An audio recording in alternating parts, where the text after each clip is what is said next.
Hello दोस्तों, welcome back to our YouTube channel Nightingale nursing tutorial में आपका स्वागत है। तो हमने फर्स्ट वीडियो में पढ़ा था हेल्थ का इंट्रोडक्शन देखा था, डेफिनेशन देखा था, कॉन्सेप्ट देखा था हेल्थ का, और डायमेंशन ऑफ हेल्थ हमने पढ़ा था, और उसका फैक्टर इन्फ्लुएंसिंग ऑफ हेल्थ पढ़ा था, and causes and risk factor of developing illness के बारे में पढ़ा था। हम लोग इस वीडियो में बात करेंगे हेल्थ इलनेस कॉन्टिन्यूम के बारे में कि एक व्यक्ति हाई लेवल वेलनेस की ओर कैसे जाता है और पुअर लेवल वेलनेस की ओर कैसे जाता है, और उसी में हम लोग पढ़ेंगे इलनेस के बारे में। इलनेस क्या है, इलनेस उसका फैमिली पे क्या इम्पैक्ट पड़ता है इलनेस का, उसके बारे में हम लोग पढ़ेंगे। तो नेक्स्ट हम लोग स्टार्ट करते हैं वीडियो को। पहला स्टार्ट करेंगे हेल्थ इलनेस कॉन्टिन्यूम से। तो फर्स्ट हम लोग देखेंगे कि हेल्थ इलनेस कॉन्टिन्यूम बोलते किसको है और पहला डेवलप इनको किसने किया था। तो जो हेल्थ इलनेस कॉन्टिन्यूम है डेवलप किया गया था, ट्रेविस ने डेवलप किया था। ट्रेविस ने, जो जॉन ट्रेविस वैज्ञानिक थे, साइंटिस्ट थे, उन्होंने डेवलप किया था इसको 1972 में, है ना। 1972 में ट्रेविस नाम के वैज्ञानिक ने इसको डेवलप किया था।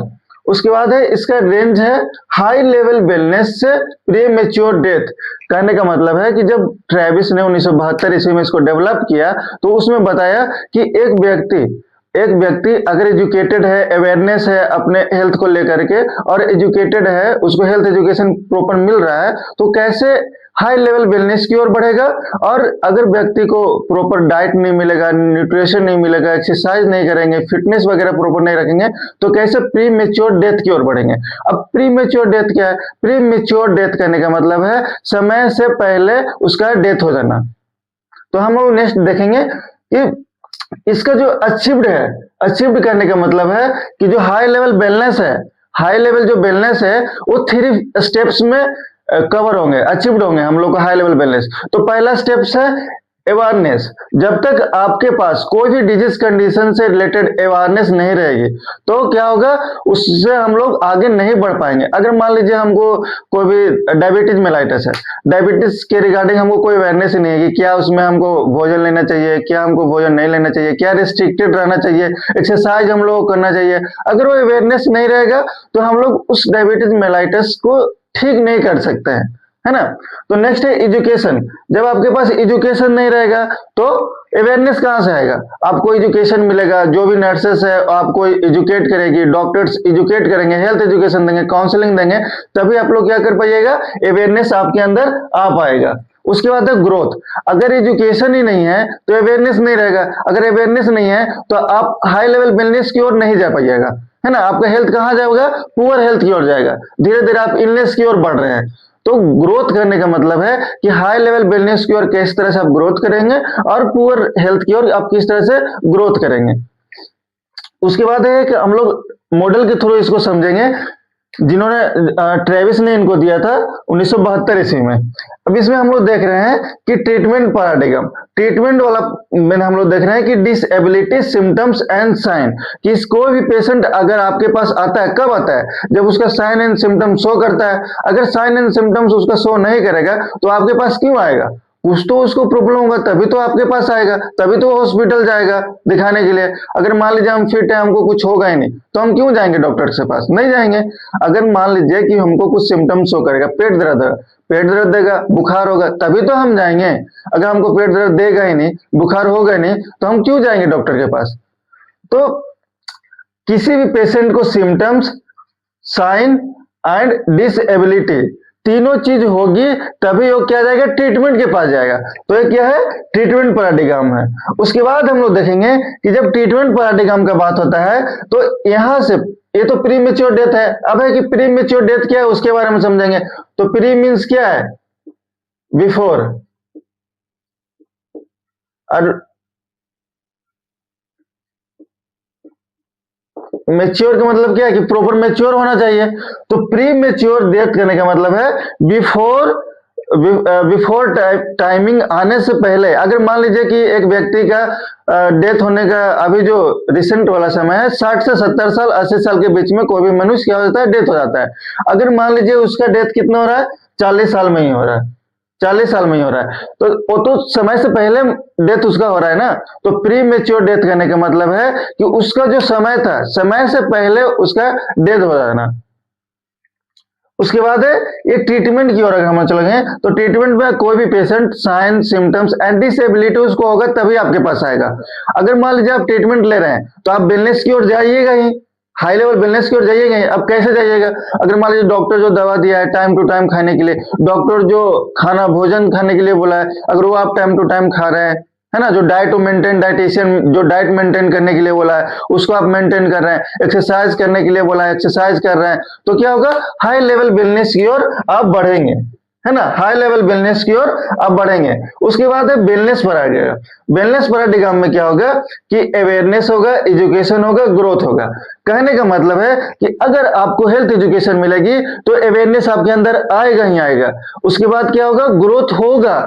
ग्रोथ कैसे होगा? अगर आपको एजुकेशन मिल रहा है तो आपके अंदर अवेयरनेस आएगा, अवेयरनेस आएगा तो आप सोचेंगे कि हमको प्रॉपर मेंटेन करके चलना है, जो डाइट डॉक्टर बोला वो डाइट खाना है। उससे क्या होगा कि आपका जो भी हेल्थ कंडीशन है वो प्रॉपर मेंटेन रहेंगे, है ना।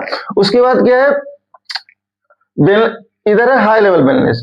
तो जो वेलनेस पैराडाइगम है, जो वेलनेस वाला पैराग्राफ है, वो क्या होगा?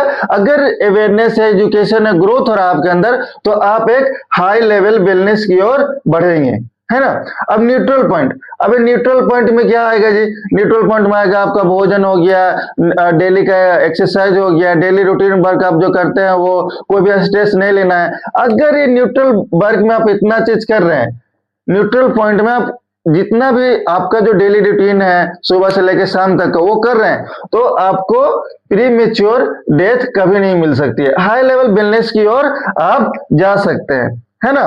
अब है कि ट्रीटमेंट पैराडाइगम को भी क्यों ऐड किया वेलनेस पैराडाइगम में? अगर मान लीजिए कि ट्रीटमेंट पैराडाइगम है उसको वेलनेस पैराडाइगम में क्यों डाला? अगर मान लीजिए कोई भी व्यक्ति ट्रीटमेंट ले रहा है तो ऐसा तो नहीं है कि वो डेथ ही हो जाएगा, वो कुछ व्यक्ति ठीक भी तो होकर जाते हैं। तो ट्रीटमेंट पैराडाइगम को वेलनेस पैराडाइगम में जोड़ने का यही मकसद है कि अगर कोई भी व्यक्ति हॉस्पिटल में जाता है, डॉक्टर उसको जो भी करने के लिए बोलता है, डाइट हो गया लेने के लिए बोलता है, जो हरा सब्जी वगैरह बोलता है डॉक्टर्स, उसके बाद एक्सरसाइज करने के लिए डॉक्टर बोल रहा है, टाइम टू टाइम मेडिकेशन लेने के लिए बोल रहा है, वो प्रॉपर चीज आप करते हैं तो उससे क्या होगा? एक हाई लेवल वेलनेस की ओर आप जा सकते हैं। अगर आप नहीं करते हैं तो प्रीमेच्योर डेथ की ओर जा सकते हैं। इतना में भी हम एक्सपेक्ट कर सकते हैं कि आप सबको समझ में आया होगा। टॉपिक है हम लोग का इलनेस। तो इलनेस किसको बोलते हैं? इलनेस कोई बीमारी नहीं है, ये बीमार है। अब बीमारी और बीमार में अंतर है। बीमारी किसको बोलेंगे? कोई भी डिजीज कंडीशन को।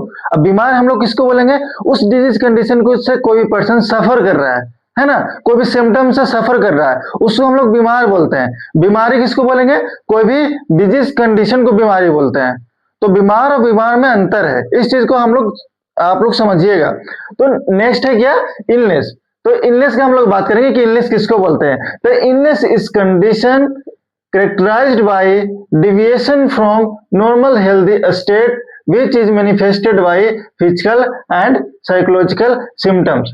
कहने का मतलब है कि अगर आपको इलनेस है, अगर आपको इलनेस होगा, अगर कोई भी डिजीज कंडीशन होगा आपको, तो आपको जो नॉर्मल हेल्दी लाइफ स्टाइल है उसमें क्या होगा?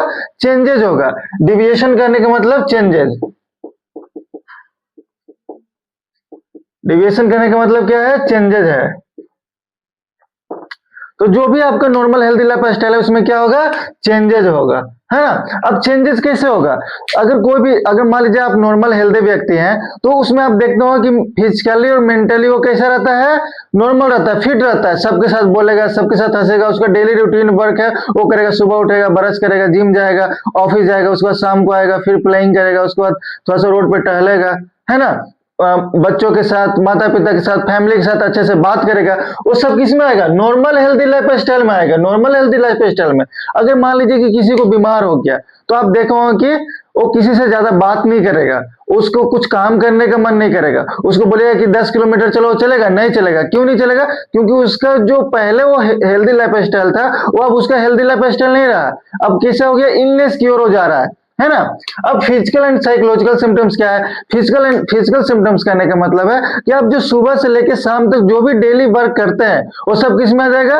फिजिकल सिम्टम्स में आ जाएगा। अब डेली वर्क क्या है? अब सुबह उठे, अपना खुद का जो सेल्फ हाइजीन होता है उसको मेंटेन करते हैं, ब्रश करते हैं, बाल में कंघी करते हैं, उसके बाद पढ़ने के लिए जाते हैं, उसके बाद शाम को आता है, रखते हैं बैग, उसके बाद प्लेइंग करने के लिए जाते हैं, उसके बाद आते हैं, फिर शाम को खाना खाते हैं, फिर सो जाते हैं, है ना। उसके बाद साइकोलॉजिकल सिम्टम्स क्या है? साइकोलॉजिकल सिम्टम्स कहने का मतलब है कि आपका मेंटली सिम्टम्स, अगर मान लीजिए कि आप बीमार हैं तो धीरे धीरे क्या होगा? डिप्रेशन में जाते हैं लोग, डिप्रेशन में जाते हैं ना। डिप्रेशन में जाने से क्या होगा? अब फैमिली मेंबर से कम बात करना, अपने भाई बहन से बात करना कम करना, कलीग से कम बात करना, है ना। उससे क्या होगा? उसका मेंटली स्टेबल हो नहीं होगा, उस डिजीज कंडीशन के बारे में सोचना, है ना।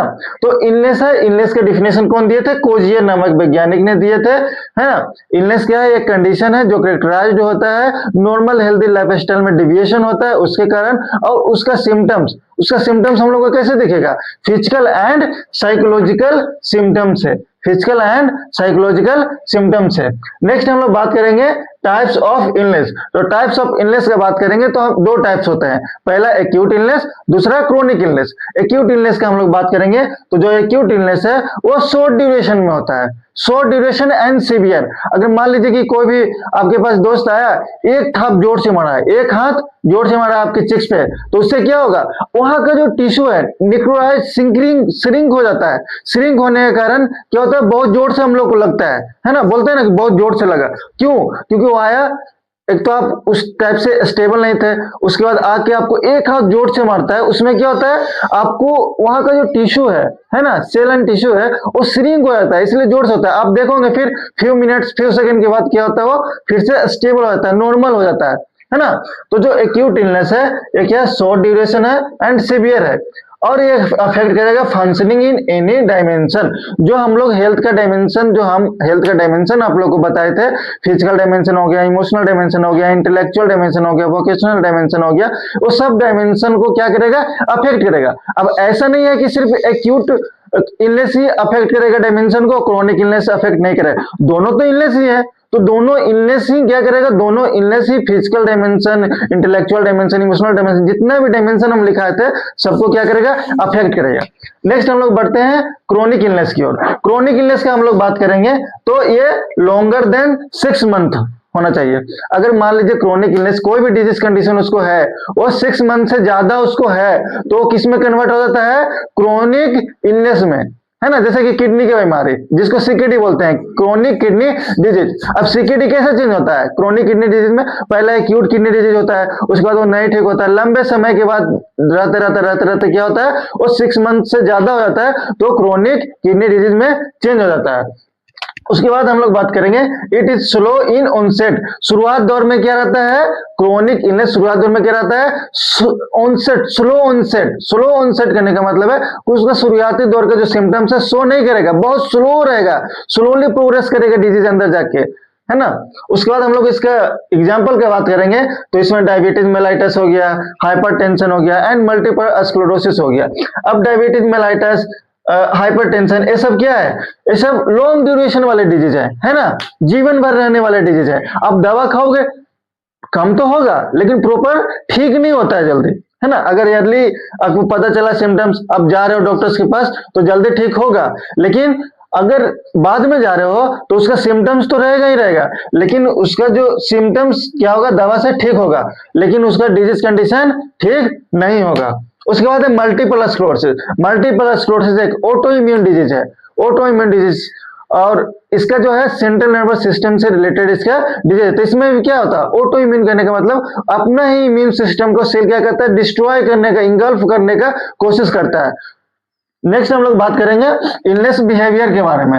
अब है इलनेस बिहेवियर किसको बोलेंगे? तो जो इलनेस बिहेवियर है देखते हैं हम लोग। Illness behaviour is any activity undertaken by a person who feel ill and define the state of his health and discover the suitable remedy। अब इलनेस बिहेवियर करने का मतलब है कि वैसा एक्टिविटी किसके द्वारा होगा? जो पर्सन बीमार है है ना, जो पर्सन बीमार है, अगर हम बीमार हैं तो मेरा बिहेवियर चेंजेस दिखेगा ना, जो हेल्दी पर्सन उसका तो बिहेवियर नहीं चेंज दिखेगा, किसका बिहेवियर चेंज दिखेगा, जो बीमार है। तो वैसा पर्सन जो बीमार है उसके अंडर कोई भी एक्टिविटी होती है ना, कोई भी एक्टिविटी होती है उसको हम लोग क्या बोलते हैं, इलनेस बिहेवियर बोलते हैं। और जो अगर कोई भी एक्टिविटी कर रहा है, क्यों कर रहा है, वो कौन सा स्टेट में जाने के लिए, healthy life style, healthy state में जाने के लिए वो एक्टिविटी कर रहा है ना। अब हेल्दी लाइफ स्टाइल में कैसे जाएगा, अपना जो होम रेमेडी है उसको यूज करेगा, डॉक्टर जो दवा दिया है उसका यूज करेगा, डॉक्टर जो डाइट बताया है उसका यूज करेगा, एक्सरसाइज करेगा, योगा करेगा, तो क्या होगा, एक सुटेबल हेल्दी लाइफ स्टाइल में वो जाएगा। नेक्स्ट फिर हम लोग नेक्स्ट टॉपिक है हम लोग का stages of illness. Stages of illness behaviour, stages of illness behaviour को डिस्क्राइब कौन किया था, सचमैन। सचमैन कब किए थे, 1979 में। 1979 में सचमैन ने स्टेजेस ऑफ इलनेस को डिस्क्राइब किया था और 5 स्टेज में डिस्क्राइब किया था। 5 स्टेज में पहला हम लोग स्टेज देखते हैं सिम्टम्स ऑफ एक्सपीरियंस। अब सिम्टम्स ऑफ एक्सपीरियंस से हम लोग समझते हैं क्या होता है। सिम्टम्स ऑफ एक्सपीरियंस करने का मतलब है, अगर कोई भी इंफेक्शन, कोई भी माइक्रो ऑर्गेनिज्म हमारे बॉडी में जाता है, किसी भी पर्सन में जाता है, तो क्या होता है, एक रिएक्शन शो करता है, सिम्टम शो करता है, एंटीजन एंटीबॉडी रिएक्शन होने के कारण हमारे शरीर में सिम्टम शो करता है, जैसे बुखार आना, सर्दी खांसी होना, क्या है, वो सिम्टम्स है। तो देखिए, at this stage person comes to believe that something is wrong, है ना। अगर मान लीजिए सिम्टम एक्सपीरियंस करने का मतलब है, जिस पर्सन को माइक्रो ऑर्गेनिज्म अंदर गया, कोई भी बाहरी का फॉरेन बॉडी अंदर गया, उससे क्या होगा, सिम्टम्स शो करेगा। सिम्टम्स शो करेगा तो हम लोग को फील होने लगता है कि मेरे अंदर कुछ तो गड़बड़। अगर मान लीजिए फीवर हो रहा है, फीवर किसी को होता है तो देखते हुए सुबह से नहीं तो शाम से उसका क्या होगा, तबीयत ठीक नहीं लगने लगता है, फीलिंग ऑफ इलनेस लगने लगता है, जिसको बोलते हैं मेलेज, है ना, बुखार के जैसा लगना लगता है ना, हेडेक होना। तो फीलिंग सिम्टम्स एक्सपीरियंस में बोल रहा है कि पर्सन क्या करेगा, फील करेगा कि उसके अंदर कुछ तो गलत हो रहा है ना, पहले से। उसके बाद हम लोग बात करेंगे कि अब जो हमने बताया कि वो सिम्टम्स क्या क्या शो करेगा, पेन होगा, उसको कफ होगा, फीवर होगा एंड ब्लीडिंग होगा। Pen, cough, fever and bleeding, और भी बहुत सारे हो सकते हैं, है ना, एक्सेट्रा। उसके बाद है assumption of sick role. Assumption of sick role करने का मतलब है कि पहला तो है आपको अंदर सिम्टम्स आ गया। अजप्शन ऑफ सिक रोल में क्या होगा कि आप एज्यूम करने लगते हैं कि हम बीमार हो रहे हैं। जब तक आप एज्यूम, जैसे कि हम लोग सपना देखते हैं रात में, तो एज्यूम करते हैं ना कि हाँ हम स्वर्ग में हैं, परियों के साथ हैं। उसी तरह से अजप्शन ऑफ सिक रोल में क्या होता है कि हम लोग एज्यूम करने लगते हैं कि कुछ तो मेरे अंदर हुआ। उसके बाद एज्यूम हम लोग करने लगते हैं कि हम लोग को क्या फीवर होने वाला है, स्टमक पेन हो रहा है। तो नेक्स्ट हम लोग देखते हैं इसका डिफिनेशन में क्या होता है। If symptoms persist and become reverse, client assume the sick role. कहने का मतलब है, कोई भी सिम्टम्स किसी व्यक्ति में क्या हुआ, परसिस्ट कर लिया, उसके अंदर वो कोई भी फॉरेन बॉडी गया तो वो रहने लगा, मतलब परसिस्ट कर लिया। उसके बाद रिवर्स। रिवर्स करने का मतलब है अपोजिट रिएक्शन शो करना। और दोनों कंडीशन में क्या होगा, हम लोग को सिम्टम शो करेगा। उसके बाद हम लोग एज्यूम करेंगे कि हम बीमार हैं। तीसरा स्टेज में क्या है, तो तीसरा स्टेज की बात करेंगे तो मेडिकल केयर कॉन्टैक्ट। तो मेडिकल केयर कॉन्टैक्ट आप कब करते हैं, जब आपका होम रेमेडी क्या होता है, डिस्पायर्ट हो जाता है, मतलब काम नहीं करता है ना। कब करते हैं हम लोग मेडिकल केयर कॉन्टैक्ट, आप देखे होंगे कि आपका घर का आदमी कब जाता है हॉस्पिटल, जब आपका घर का उपचार, जो घरेलू उपचार जिसको बोलते हैं, वो काम नहीं करता है। नहीं तो फिर क्या, इमरजेंसी केयर का नीड होता है, तब हम लोग कहाँ जाते हैं, हॉस्पिटल जाते हैं, डॉक्टर्स का सहारा लेते हैं, नर्सेस का सहारा लेते हैं, है ना, हेल्प लेते हैं। तो मेडिकल केयर कॉन्टैक्ट करने का मतलब है, if symptoms persist despite the home remedy and if they become severe or require emergency care। Medical care contact में बोल रहा है स्टेज 3 में कि हम लोग कब जाते हैं मेडिकल केयर कॉन्टैक्ट में, जब हम लोग का होम रेमेडी डिस्पाइट मतलब काम नहीं करता है, और उसके बाद नहीं तो सीवियर है, और उसके बाद इमरजेंसी केयर रहेगा। तब 3 चीज, पहला क्या, अगर उसको होम रेमेडी काम नहीं कर रहा है, तो दूसरा क्या, अगर उसको इमरजेंसी इमरजेंसी केयर का नीड है तो, और तीसरा उसका ज्यादा सीवियर हो गया है डिजीज तो हम लोग कहाँ जाते हैं, मेडिकल केयर कांटेक्ट करने का मतलब हॉस्पिटल में जाते हैं। समझ में आया? नेक्स्ट हम लोग देखेंगे dependent client role. Dependent client role करने का मतलब है कि अगर वो एक्सेप्ट कर लिया है कि वो सिक है ना, बीमार है, तो उसको कहाँ जाना पड़ेगा, हॉस्पिटल में। तो हॉस्पिटल में तो पहले चल गया। अब डिपेंडेंट क्लाइंट रोल करने का मतलब है कि उसका जितना भी काम है, हॉस्पिटल में नॉर्मली क्या होता है, आईसीयू में कोई पेशेंट है, उसका जितना भी काम रहता है सुबह से लेकर शाम तक, हाइजीन मेंटेन करना, ब्रश करना, उसका ओरल केयर करना, सब कुछ, हेयर केयर करना, उसका क्लॉथिंग चेंज करना, वो सब कौन करता है, सब नर्सेस करती है। तो उसका जितना भी क्लाइंट का रोल है वो किस पे डिपेंड है, एक हेल्थ केयर प्रोफेशनल पे डिपेंड है ना। तो बोल रहा है after accepting and seeking treatment the client inter this stage. कहने का मतलब है कि अगर वो क्या एक्सेप्ट कर लेता है कि हम मतलब बीमार हैं और ट्रीटमेंट का हमको नीड है, तो कहां जाता है, हॉस्पिटल जाता है। हॉस्पिटल में फिर जाने के बाद किस पे वो डिपेंड रहता है, नर्स पे, डॉक्टर पे, वहां का डाइटिशियन है तो डाइट उसको लेना है तो किस पे डिपेंड रहेगा, डाइटिशियन पे। तो डिपेंडेंट क्लाइंट रोल करने का मतलब है कि कोई भी पेशेंट अगर हॉस्पिटल में जाता है तो उसका जितना भी रोल है, जितना भी उसका काम है, कौन करता है, एक नर्स करती है ना, एक डॉक्टर करता है ना, एक डाइटिशियन करता है। तो नेक्स्ट हम लोग बात करेंगे पांचवा स्टेज का, रिकवरी एंड रिहेबिलिटेशन। रिकवरी किसको बोलते हैं, प्रोग्नोसिस। अगर मान लीजिए हम उसको प्लानिंग किए, अगर मान लीजिए किसी को बुखार है, उसको हम प्लानिंग किया कि कोल्ड रिस्पॉन्स देना है, कोल्ड रिस्पॉन्स दे दिया, इंप्लीमेंटेशन हो गया, उसके बाद उसको हम देखेंगे ना कि रिकवरी कितना हुआ, है ना। तो रिकवरी एंड रिहेबिलिटेशन करने का मतलब है कि जो उसको बीमारी था पहले से, एक्चुअल है ना, एक्चुअल जो बीमारी था उससे कितना वो ठीक हो रहा है, कितना वो आगे ठीक हुआ है, या फिर से और डाउन की ओर जा रहा है, अप की ओर जा रहा है कि डाउन की ओर जा रहा है, उसको जानने में हम लोग को क्या बोलते हैं, रिकवरी एंड रिहेबिलिटेशन। अब इसको हम लोग देखेंगे डिफिनेशन में क्या बोल रहा है। During this stage, the client is expected to do his dependent role and he will resume former role and responsibility. Recovery and rehabilitation में बोल रहा है कि पेशेंट क्या करता है, इस स्टेज में एक्सपेक्ट करता है कि उसका जो काम था सुबह से लेकर शाम तक, ओरल केयर करना, हेयर केयर करना, क्लॉथिंग करना, घूमना, खेलना और ऑफिस वर्क, वो सब कौन करेगा, वो खुद से करना स्टार्ट कर दे रहा है धीरे धीरे, तो हम लोग उसको क्या बोलेंगे, रिकवरी एंड रिहेबिलिटेट हो रहा है पेशेंट, है ना। अगर मान लीजिए कि उसका टोटल काम नर्सिंग कर रही है तो हम कैसे मानेंगे कि वो है जो कि प्रॉपर क्या है, डिपेंडेंट खुद पे है, नहीं है ना। वो डिपेंडेंट फिर किस पे हो जाएगा, उस नर्स पे हो जाएगा, उस हेल्थ केयर प्रोफेशनल पे हो जाएगा, है ना। टॉपिक है impact of illness on patient and family. Illness का इम्पैक्ट हमारे पेशेंट पे क्या पड़ता है, एक पर्सन पे क्या पड़ता है, और उसका फैमिली मेंबर्स पे उसका इम्पैक्ट क्या पड़ता है, उसके बारे में हम लोग देखेंगे।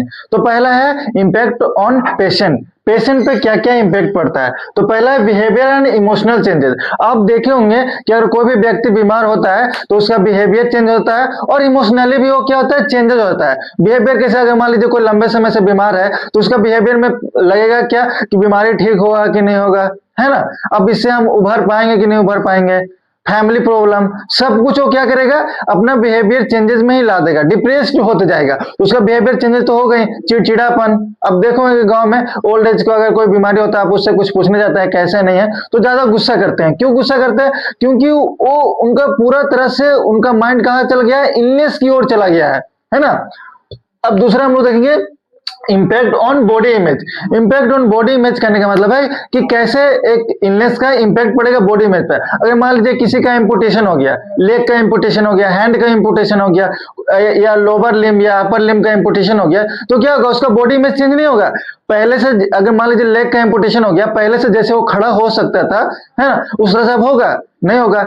अगर मान लीजिए कि उसका हैंड का एम्पुटेशन हो गया, पहले से वो जैसे हाथ को रोटेट कर पाता था, अब वैसे कर पाएगा, हाथ से जो पहले काम कर पाता था कर पाएगा, नहीं कर पाएगा। तो बॉडी इमेज पे इम्पैक्ट कैसे पड़ेगा, समझ में आया। नेक्स्ट है impact on self concept. Impact of self concept करने का मतलब है कि सब अपना अपना एक एम लेके चलता है ना, कि जॉब लगा है, आगे लाइफ में क्या करना है ना।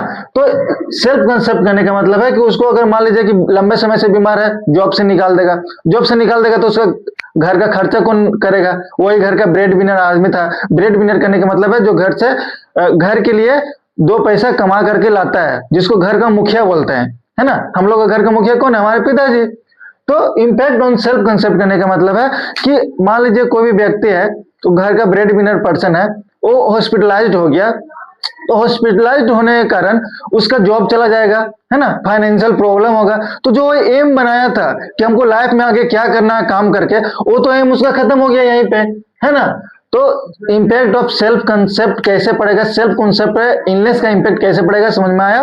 नेक्स्ट है इम्पैक्ट ऑन लाइफ स्टाइल। अगर मान लीजिए कि किसी को बीमार है, लंबे समय से क्या है, बीमार है, तो पहले के जैसा लाइफ स्टाइल उसका रहेगा? नहीं रहेगा। पहले जो मन में आता था खाता था, है ना, फ्रूट्स खाता था, सब्जी खाता था, है ना, रोटी खाता था, चावल खाता था, मीठा चीज खाता था, साल्टेड चीज खाता था। अगर उसको कोई इलनेस होता है तो कुछ रिस्ट्रिक्टेड डाइट जो बताते हैं डॉक्टर्स, अगर मान लीजिए उसको रिस्ट्रिक्टेड डाइट बता दिया गया है तो वो खा पाएगा? नहीं खा पाएगा। लेकिन उससे पहले क्या था, बीमार होने से पहले वो सब कुछ खा सकता था। अब क्या है, इलनेस के बाद वो नहीं खा सकता है। कुछ ही चीज वैसा है जो खा सकता है, जो डॉक्टर उसको बताएगा, है ना। तो नेक्स्ट क्या है, नेक्स्ट हम लोग देखेंगे, ये तो था इम्पैक्ट ऑन पेशेंट। पेशेंट पे क्या क्या इम्पैक्ट पड़ेंगे, उसमें 4 पॉइंट थे। पहला behaviour and emotional changes, impact on body image, impact on self concept, impact on life style.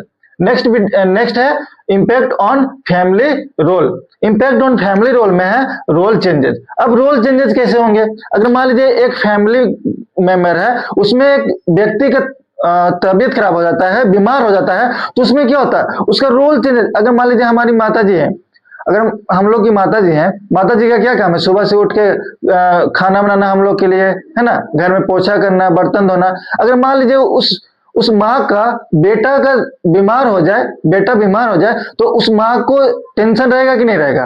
अब वो माँ कहाँ इन्वॉल्व हो रही है? अपने बेटा की बीमारी में, है ना। तो उनका काम कौन करेगा? उनकी बेटी, है ना, उनकी बहन करेगी ना। तो रोल चेंजेस, किस तरह से रोल चेंजेस होगा, समझ में आया। नेक्स्ट है फाइनेंशियल प्रॉब्लम। फाइनेंशियल प्रॉब्लम हम पहले बताए कि एक घर का अगर गरीब व्यक्ति है, एक घर का किसी भी व्यक्ति को बीमारी होता है तो उसका जमीन से लेके घर तक बिक जाता है ना। फाइनेंशियल प्रॉब्लम इतना खराब हो जाता है। नेक्स्ट है चेंजेस इन सोसाइटी रोल। अब चेंजेस इन सोसाइटी रोल कैसे होगा? अगर मान लीजिए कि किसी व्यक्ति का तबीयत खराब है, बीमार है बहुत लंबे समय से, सोसाइटी में कोई फंक्शन हो रहा है, कम्युनिटी में कोई फंक्शन हो रहा है, उसमें इन्वॉल्व हो पाएगा? नहीं हो पाएगा। क्यों नहीं इन्वॉल्व हो पाएगा? Due to illness, due to disease condition. वो क्या होगा, सोसाइटी रोल में अपना नहीं दे पाएगा, जो भी टाइम है अपना नहीं दे पाएगा। उसके बाद है increase stress due to anxiety about outcome of illness. अब मान लीजिए कि आप एक छोटा सा काम करते हैं ऑफिस वर्क, उसमें तो आपको स्ट्रेस होने लगता है कि वो काम होगा कि नहीं होगा। अगर मान लीजिए किसी व्यक्ति को बीमारी हो जाएगा तो उसको स्ट्रेस नहीं सताएगी, उसको चिंता नहीं होगी, उसका बीमारी है तो कब ठीक होगा, कितना जल्दी ठीक होगा, सबको लगता है ना। तो increase stress due to anxiety about outcome of illness. अगर वो दवा ले रहा है तो उसका बीमारी का आउटकम क्या आएगा, उससे रिलेटेड उसको होगा ही होगा, स्ट्रेस एंजाइटी होगा ही होगा। आई होप सबको समझ में आया होगा अच्छे तरीके से। तो ये था हमारा यूनिट फर्स्ट यहाँ पे कंप्लीट होता है। नेक्स्ट आप लोग इस वीडियो में कमेंट कीजिए, जिस कमेंट पे सबसे ज्यादा लाइक होंगे उस नेक्स्ट वीडियो उस टॉपिक पे हम लोग बनाएंगे। एक शायरी उनके लिए जो हार कर बैठ जाते हैं और आगे कोशिश नहीं करते हैं, डिप्रेशन में चले जाते हैं, सोचते हैं कि अब हम हार मान लिए, वो आगे जिंदगी में कुछ नहीं हो सकता, उनके लिए एक शायरी है। तो शायर बोलता है, मलाल है मगर इतना मलाल थोड़े है, मलाल है मगर इतना मलाल थोड़े है, ए आंख रोने की शिद्दत से लाल थोड़े है। मजा तो तब है जब हम हार कर भी हंसते रहे, मजा तो तब है जब हम हार कर भी हंसते रहे, हर बार जीत जाना ये कमाल थोड़े है।